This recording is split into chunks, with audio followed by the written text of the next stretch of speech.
নবমবারের মতো চ্যাম্পিয়ন হয়েও শিরোপা হাতে নেয়নি ভারত। অন্যদিকে পাকিস্তান অধিনায়ক সালমান আগা ছুঁড়ে ফেলেছেন রানার্স আপ চেক। শুধু ভারতের জয় বা পাকিস্তানের পরাজয়ের কারণে নয়, বরং ম্যাচ পরবর্তী ট্রফি আর চেক বিতর্ক নিয়েই আলোচনার কেন্দ্রবিন্দুতে এশিয়া কাপ ফাইনাল।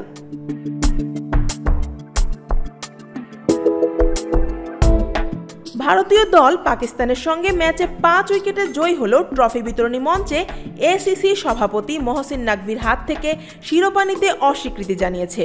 অন্যদিকে নিজের অবস্থানে অনড় পাকিস্তানের ক্রিকেট বোর্ডের চেয়ারম্যান এবং স্বরাষ্ট্রমন্ত্রী নাকভিও। তিনি বলেছেন, এসিসির সভাপতি আমি, শিরোপা দেওয়ার অধিকার কেবল আমার, এতদিন এভাবেই হয়েছে, এবারও কোনো ব্যতিক্রম নয়।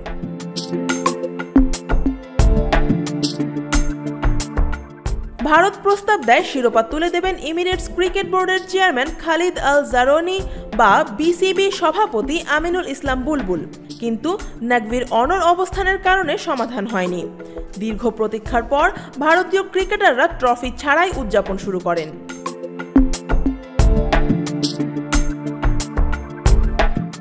সূর্যকুমার যাদব হাতে শূন্য রেখে কাল্পনিক শিরোপা ধরে সতীর্থদের সঙ্গে আনন্দ উদযাপন করেন। এক সূত্রে জানা যায়, শিরোপা বিতরণে প্রায় 30 মিনিট বিলম্ব হয়েছিল, কারণ ভারত স্পষ্ট জানিয়েছিল নাকভির হাত থেকে ট্রফি নেব না আমরা। শিরোপা না নিলেও ভারতীয়রা ব্যক্তিগত পুরস্কার গ্রহণ করেছেন। অভিষেক শর্মা টুর্নামেন্ট সেরা, তিলক ভার্মা ম্যাচ সেরা এবং কুলদীপ যাদব সর্বাধিক উইকেট শিকারী হিসেবে স্বীকৃতি পেয়েছেন। অন্যদিকে পাকিস্তান দল রানার্স আপ পুরস্কার, মেডেল ও প্রাইজ মানি বিসিবি সভাপতি বুলবুলের হাত থেকে গ্রহণ করে। তবে প্রাইজ মানি হাতে নেওয়ার পর পাকিস্তান অধিনায়ক সালমান আগা চেকটি ছুঁড়ে ফেলেন। ভারতীয় সম্প্রচার প্রতিনিধিদের সঙ্গে হাত না মিলিয়ে সরাসরি হোটেলের পথে চলে যান, যা সামাজিক মাধ্যমে ভাইরাল হয়ে তুমুল সমালোচনার জন্ম দিয়েছে।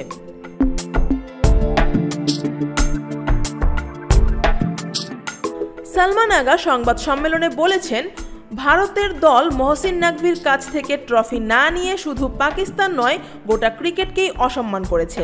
তিনি বলেন, খেলোয়াড়রা যদি এমন দৃষ্টান্ত স্থাপন করে তাহলে ছোটরা কি শিখবে? অর্থাৎ চেক ছুঁড়ে ফেলার ঘটনাটি মূলত হতাশা ও ক্ষোভের বহিঃপ্রকাশ।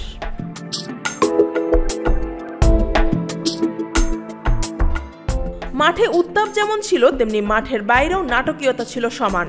শিরোপা না নেওয়া ভারতীয় দল, কাল্পনিক ট্রফি ধরে উদযাপন এবং পাকিস্তান অধিনায়কের বিতর্কিত আচরণ, সব মিলিয়ে এশিয়া কাপ ফাইনাল হয়ে উঠল এক অনন্য রাজনৈতিক ও ক্রীড়া নাটকের মঞ্চ।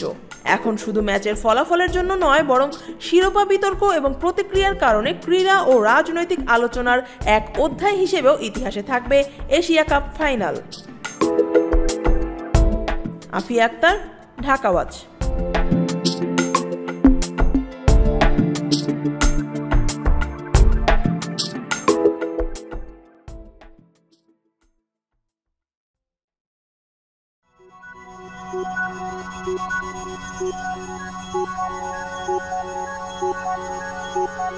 Thank you.